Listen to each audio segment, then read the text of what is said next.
Alright guys, how's it going? Hopefully we'll get some, not get hit, hopefully we'll get some even better audio quality today, just because I am in my wife's car.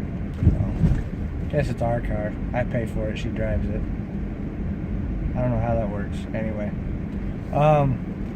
But not in the van, so this obviously Subaru Outback is a lot quieter than the old E350. Let me tweak this camera just a little bit. There we go, I like that angle a little better. So headed out to pick up a couple things that I bought on OfferUp that I'm gonna resell on eBay, from something I missed or mentioned in my other video about watching for those older listings that obviously I haven't sold yet because they're still listed.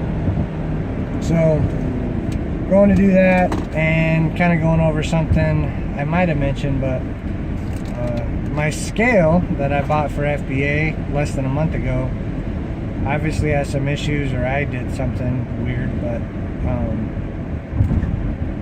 I loaded up a whole bunch of products, packaged it all up, ready to go.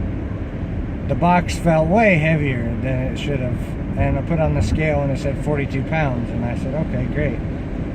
And that level weight of box gets me the lowest price possible on shipping for Amazon, so I was like, score, great.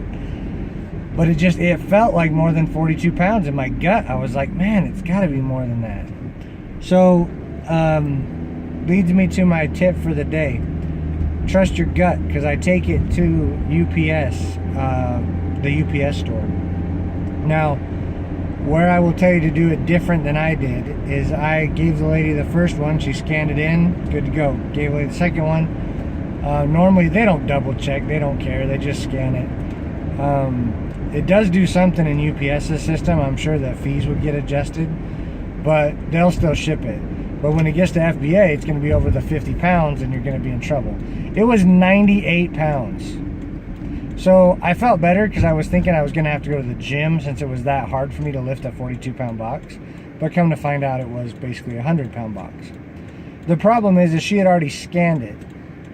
If you are at a UPS location, they can then void that tag for you and solve the problem. A UPS store, those are independent franchises, they can't do that. As soon as it's scanned, technically it's gone. So now I have the problem of I have this 98 pound box, so I tell her, okay, I don't want you to ship it. So I take it home, take the tracking number, the information, went through all the FBA search features to see if there was a way to fix this. Couldn't find anything. There's no way to cancel part of that order. I can cancel the entire order, but I already have a whole other box of items that are on their way and they're perfectly fine.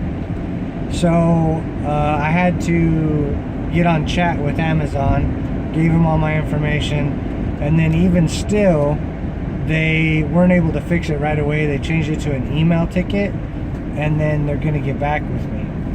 So I'm being proactive. I don't feel like it's going to make my account at risk, but it is going to cause a headache somehow in inventory. It's going to have to get sorted out somehow. So double check your scale every now and then, make sure it's good on a, I don't know if it was not level when I did it, or I've got to figure out what's going on with it before I send off my next shipment. So I'm running low on boxes. I got to grab some smaller boxes and break that up because it's some pretty dense product, obviously, because it's not a huge box, it's just 100 pounds. So I'll get that tied up and then create a new shipment and send it in, and then see what they're going to do to correct the other part.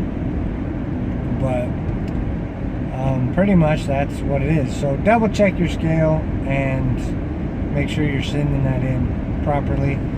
And you know, one of the easiest ways I could think of to double check your scale would just be to, you know, it shows you what you put the ship weight in on your label, and so every so often when you're at UPS, just make sure that those are matching up, and if not, then you got a problem you need to address. Obviously, I think it would have been a bigger problem if I sent FBA a 100 pound box. So do your QC and catch that stuff. But anyway, till next time, guys, have a great one. Keep sourcing, keep selling, and we will talk to you soon. If this is helpful, hit that thumbs up button, like, comment, subscribe, and we'll go from there. Have a great one, guys.